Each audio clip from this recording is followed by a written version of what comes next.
Hey everybody, it's Julie here. We're going to be doing an interesting process using sea salt and watercolors. And we're in Genesis 19 where Lot's wife was turned into a pillar of salt.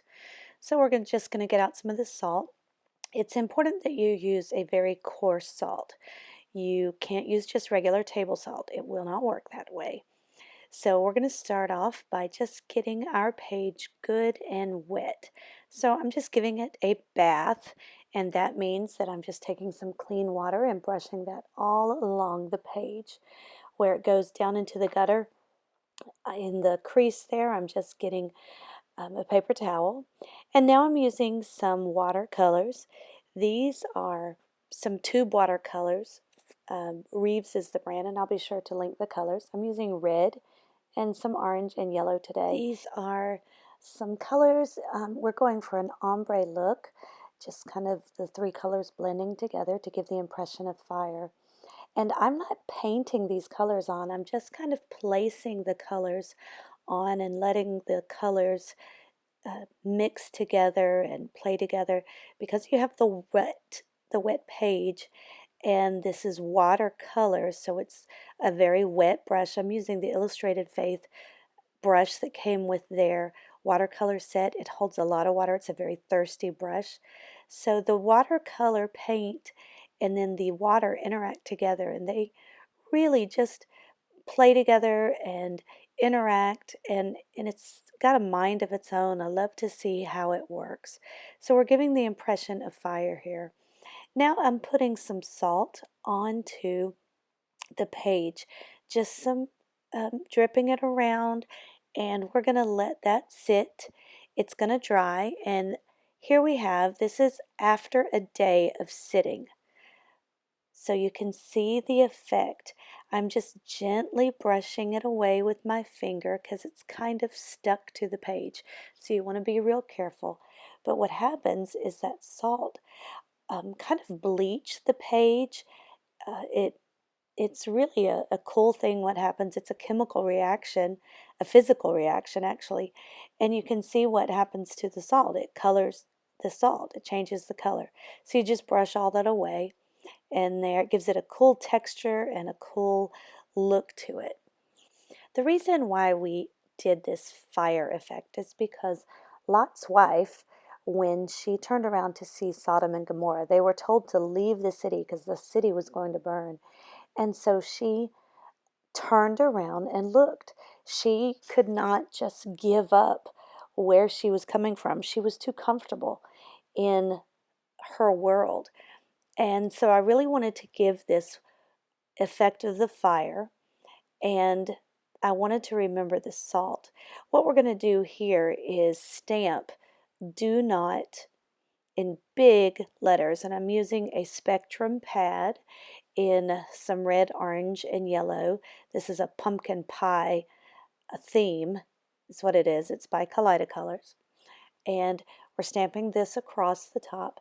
Now you can go either with the colors blending vertically or horizontally, but I wanted to go vertically just like the colors were on the opposite page, like the fire.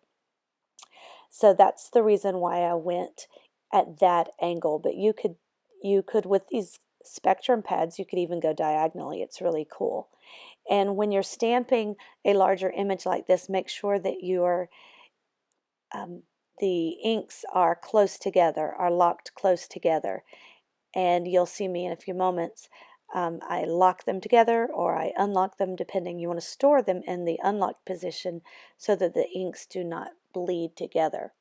So I have stamped across "do not," and I'm going to use these red alpha stickers in the homespun alpha, and I'm going to say "look back." These are by Illustrated Faith. Do not look back. That's the emphasis here. Lot's wife looked back, and when she did, she turned into a pillar of salt. She was too comfortable in her world. And you know, with all this tragedy that's going on in the world right now, with the hurricanes, we've had 3 major hurricanes within a month and 2 major earthquakes within 2 weeks in Mexico. It's just, I'm reminded that this world is not our home. And we should not be so comfortable here in this world. So we need to keep looking forward instead of looking back and looking here at this world. So I sponged the text down below where it talks about how the angel tells Lot that they need to get out of Sodom and not to look back. This is in Genesis 19, by the way.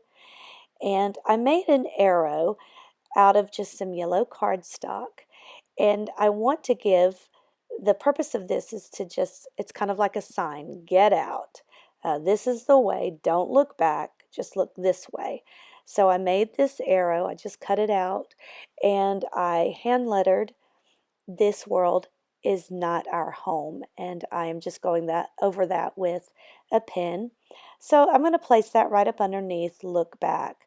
So I'm pulling these letters off and putting them on the arrow. This whole process is just kind of organic, how it develops.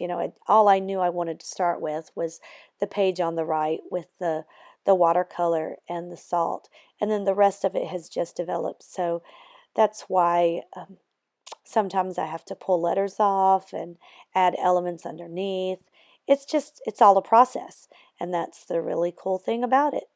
So I've hand lettered already and just written in pencil where it says, but Lot's wife looked back and she became a pillar of salt. And I went over that with my point, that was my .35 Project Life pen. It's a very smooth pen. I go back over it with my .25 Illustrated Faith pen just to clean it up. And I'm using a couple little tabbies that are red and yellow from Illustrated Faith. These are from the Adam and Eve mix, the tabbies. And then here's a sticker that is from the August Faith Art Box by Creative Retreats, and it says, I am free. I want to be free of this world. I don't want to be encumbered, and I don't want to be tied to this world and just so stuck and comfortable here. So now I'm just going to do some journaling, and it's a prayer in the form of, Lord, help me not to be so comfortable here that I forget to look forward. So that's what I'm journaling there at the bottom, and I do underline the verses on this page and the page opposite. This has been a really cool page, and I really like this salt texture. And so what I decide to do is take a little acrylic bag and take the salt that I used, because it colors the salt and it's red, and I'm going to make a little shaker bag and stick that up underneath the arrow. Now I did prep this left page with gesso because I knew I was going to be stamping, and that ink does bleed through terribly.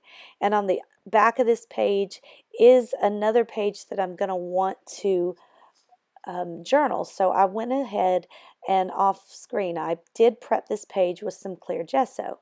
So that allows me to pick up these pieces and these elements without it ripping so much. So that's a good thing to remember. I think it's just really cool, this little shaker page. Thanks for joining me today. If you have any questions, please leave a comment and I'll be glad to help. Share the video, like it, subscribe if you haven't already, and make sure to join me next time. God bless, and remember, keep looking forward.